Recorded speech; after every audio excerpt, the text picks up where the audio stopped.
Saint-Valentin, c'est demain, mais pour l'heure, la plateforme des femmes pour gagner nous donne quelques secrets pour faire durer son couple. La journée mondiale de la radio célébrée aujourd'hui. En Côte d'Ivoire, le gouvernement réitère son soutien à l'ensemble des stations de radio FM.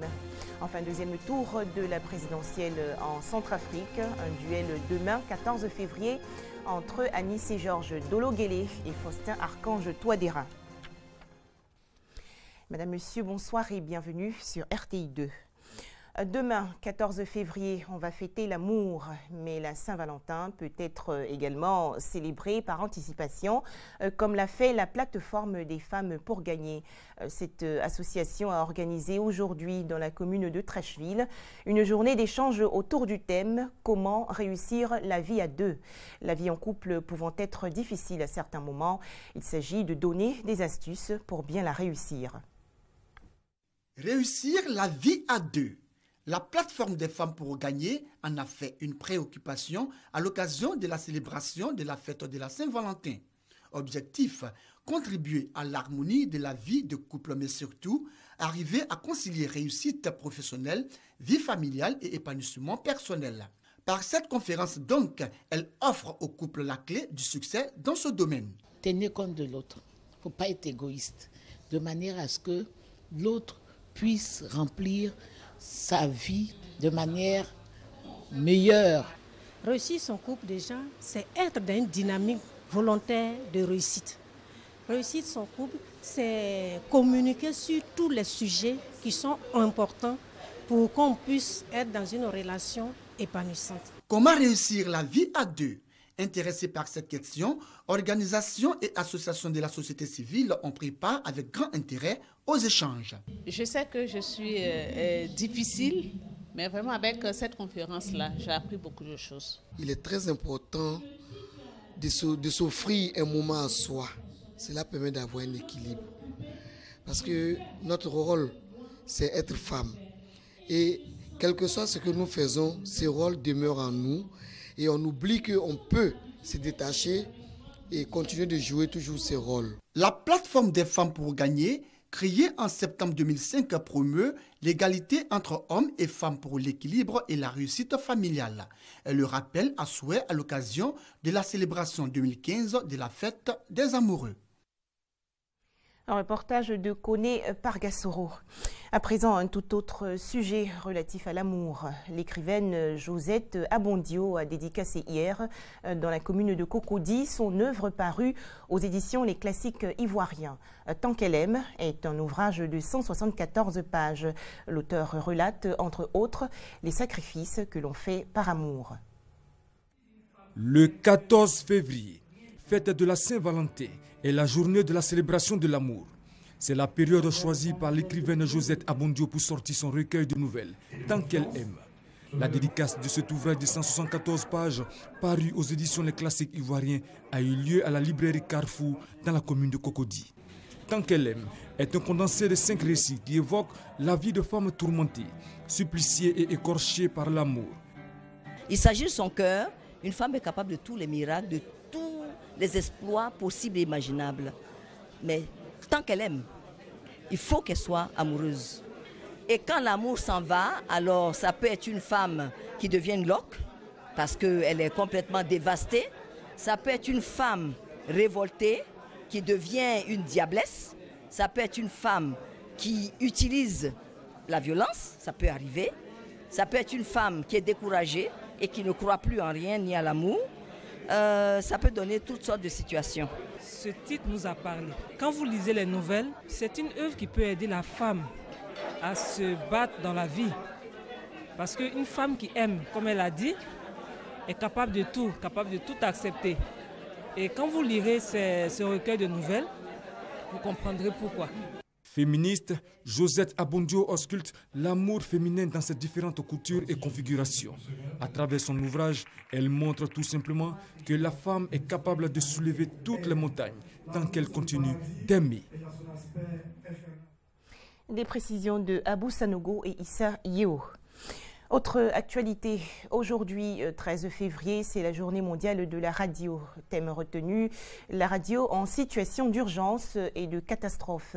La journée mondiale de la radio est une initiative lancée par l'UNESCO en 2012 afin de mettre en relief la puissance de la radio comme plateforme pour l'éducation et la liberté d'expression. En Côte d'Ivoire, plusieurs radios existent, dont celle du groupe RTI. Ont-elles un impact sur les populations ? On voit cela avec Doigt de Laser. Poste radio de fortune. Cet outil est le seul moyen pour Ousmane Boda de s'informer régulièrement sur l'actualité nationale et internationale. À partir de 6h30, 7h30, 7h, le soir 18h, 18h30, Yémen Côte d'Ivoire, RFI, BBC, il y a les problèmes de l'autre pays, mon pays, tout ça là, bon, il y a tant ça. Tant c'est pas bonne nouvelle et c'est pas content aussi. Comme Ousmane Boda, nombreux sont des Ivoiriens qui accèdent aux nouvelles du pays et à celles du monde à travers la radio, mais en utilisant divers supports. J'écoute la radio, j'écoute les informations avant de sortir de chez moi. Et quand je suis au volant de ma voiture, j'écoute la radio. Ça me permet d'être moins stressé. J'écoute la radio Côte d'Ivoire à partir du net. Suivre un peu l'actualité au cas où il y a des concours, soit des offres d'emploi. Ça me permet de me cultiver. Quand tu écoutes la radio et quand tu passes, tu vois le titre dans les journaux, bon, tu te retrouves tout de suite. Les informations aujourd'hui, nous ne vivons qu'avec. De mieux en mieux, la radio nous oriente. Quand j'ai fait un tour dans le passé, il y a beaucoup d'améliorations.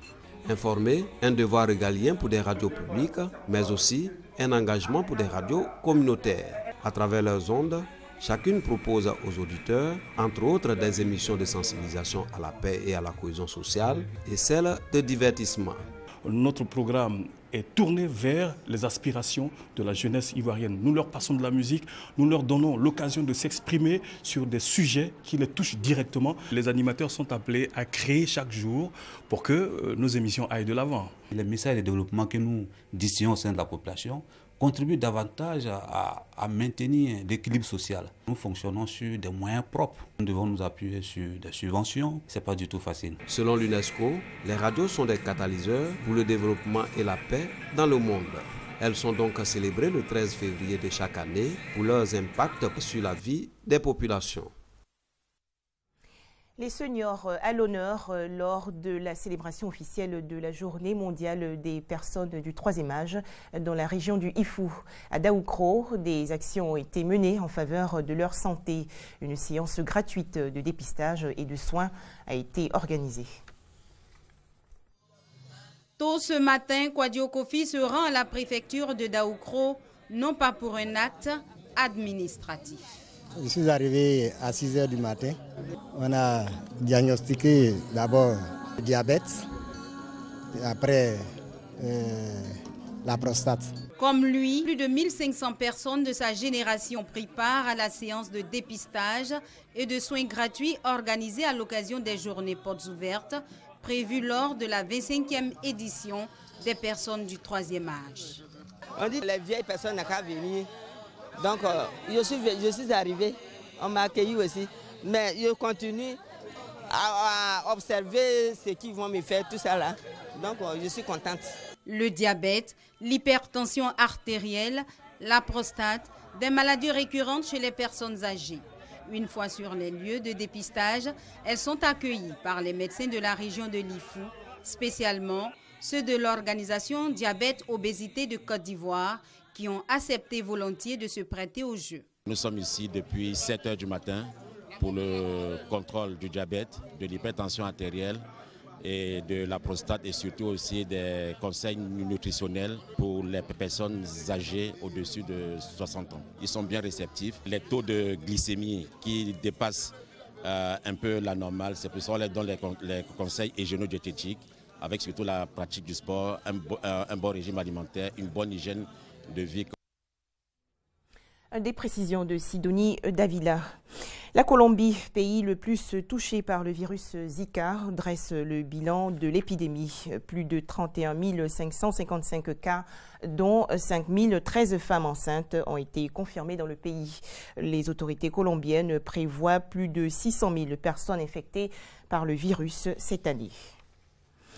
Direction à présent Yamoussoukro dans la région des Lacs. Le district engage la réhabilitation de la voie. Des travaux sont donc en cours. Les explications de Eugène Atoubé. Kossou, hier petit village, aujourd'hui chef-lieu de sous-préfecture, est fier d'abriter un des plus grands barrages hydroélectriques de Côte d'Ivoire. Mais accéder à Kossou n'est plus chose aisée.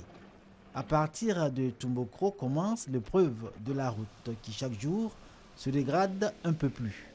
Un parcours de 10 km, on peut passer au moins plus de 45 minutes sur la route. Tu crois avec ton ami même, chacun cherche son côté où il faut partir. Les pneus sont cassés, ça casse nos carters. Les routes, mal profond et défi majeur du district autonome de Yamoussoukro, défi en cohérence avec les actions menées au cours de l'exercice 2015 dans le domaine des infrastructures routières. Cette année-là, plus de 198 millions de francs CFA avaient été dégagés pour des travaux de reprofilage et de réparation des routes dans les sous-préfectures d'Atiéguakro, Kossou et Yamoussoukro. Mais à l'intérieur de la ville de Yamoussoukro même, rien. Rien pour la simple raison que 98% des investissements au plan des infrastructures routières sont consacrés au village, au détriment de la cité des lacs. Conséquence, les nids de poules ont littéralement envahi les rues de Yamoussoukro au point où la voirie présente un visage triste et lamentable. Par moments, quand les lumières se coupent, on tombe dans des trous avec ces nids de poules partout. Vraiment, c'est déplorable. C'est les gens, les jeunes de quartier qui essaient de mettre les sables dans les trous pour qu'on puisse rouler un peu, sinon... Le district de Yamoussoukro prend l'engagement dès cette année 2016 de restaurer la voirie urbaine. Ainsi, le gouverneur et son conseil ont décidé de consacrer régulièrement une partie du budget de fonctionnement du district pour le traitement des nids de poules. Les routes de la commune ne relèvent pas directement de notre compétence, elles relèvent de la compétence du maire. Et le district a la compétence sur la route nationale 3 qui traverse la ville de Yamoussoukro du sud au nord. Je sais qu'il existe un plan financé par la BAD pour rebitumer la quasi-totalité des rues de Yamoussoukro. Nous avons un projet 28 km de bitumage et le président nous en a déjà accordé 12. Et si vous allez derrière la fondation, certaines routes de Djoula-Bougou, certaines routes de Kokrenou vont être totalement bitumées. Et les nids de poules de la commune vont être totalement comblés.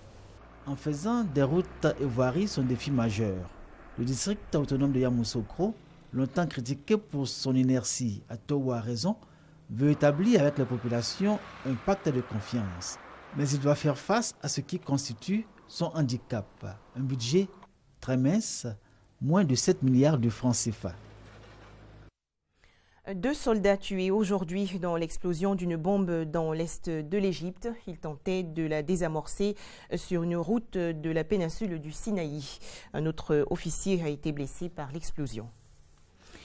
Les Centrafricains aux urnes demain, 14 février, pour le deuxième tour de la présidentielle. Les 2 candidats, Anissé Georges Dologuélé et Faustin Archange Touadéra, ont achevé hier leur campagne. Ils ont tous 2 promis de mettre fin aux violences ethniques et religieuses dans le pays. Leur portrait avec Michel Digré. Les hommes qui briguent le fauteuil présidentiel en Centrafrique ont plus d'un point en commun. Âgés tous les 2 de 58 ans, Anissé Georges Dologuélé et Faustin Archange Touadéra cumulent une expérience de Premier ministre et une réputation de travailleur plutôt discret.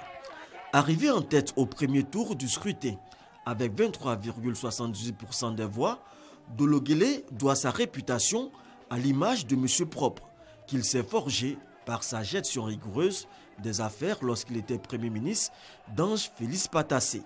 Faustin Touadéra, lui, est arrivé deuxième au premier tour du vote, avec 19,42% des voix.